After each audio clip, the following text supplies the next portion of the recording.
Hi everyone. For those of you that don't know me, I'm Laura. I run a business called Space Within, and I'm here today to pass on a very brief message to you guys about how you close off the year and in a different way. I wrote this first yesterday as a blog and sent it out to my mailing list, and lots of people that read it dropped a message back to say it was really useful and of course really timely given where we are in the last few days of 2017. Moving into 2018, and so I'm here today turning it into video to share with more of you, because I know lots of you aren't readers, and watching these little videos is an easy way for you to connect with a message that's really important. So here's the message for today. If you're anything like me, you'll get to this point in time in the year and inevitably start thinking forward to next year, to what you want, to what you want to achieve, to what you want to do, to how you want to be, the things you aspire for, all of that stuff, right? So like the attainment stuff, but also the soft, more dreamy things. And as part of that, I know a lot of other people tend to look back on the year that's just gone. You know, what went well, how did it go, who was I, what's needed from me. And what I'm learning more and more is that we can be really judgmental when we do that. So we can be really negative about ourselves. So I hear myself and I hear other people saying things like, you know, I did too much of that, I didn't do enough of that, I should have done this, why didn't I do it this way, or I had this intention but I broke it. Really judgmental, really critical. And I know I've talked about this in a recent video where I talked about nourishing yourself instead, and it's kind of a similar message. And whilst I believe that, you know, we do need to be able to run a critical eye over our lives and over ourselves, and understand ourselves from that perspective, I don't think it's always useful.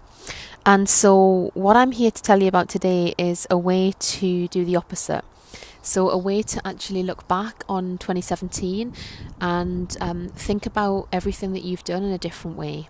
So to think about all of the things that you've done day to day that have really helped you to live and to grow, and have helped others to live and to grow too. When we do that and we stop worrying about gathering all the negatives and all the should haves and all the didn't do's, and we can more gently inquire to all the little human things that we did that really, really made a difference, it's really softening and really heart opening. And it's a really wonderful way to galvanise, to ground, but also to galvanise energy for what's to come. So that's my suggestion to you. So there are some specific questions. You can take your own lens on this, but there are some questions that I had pulled together. I'll just run you through them in a moment, that you could pause and ask yourself when you're thinking about your 2017. So things like, what did you create? Who did you teach? What did you teach? How did you listen to other people?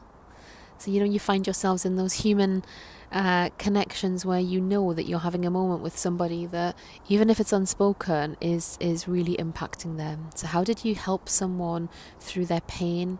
How did you manage yourself through your own pain? Where were you brave? Where were you strong? How did you really step in? Where did you really show up for what was needed? Where did you fight for the truth?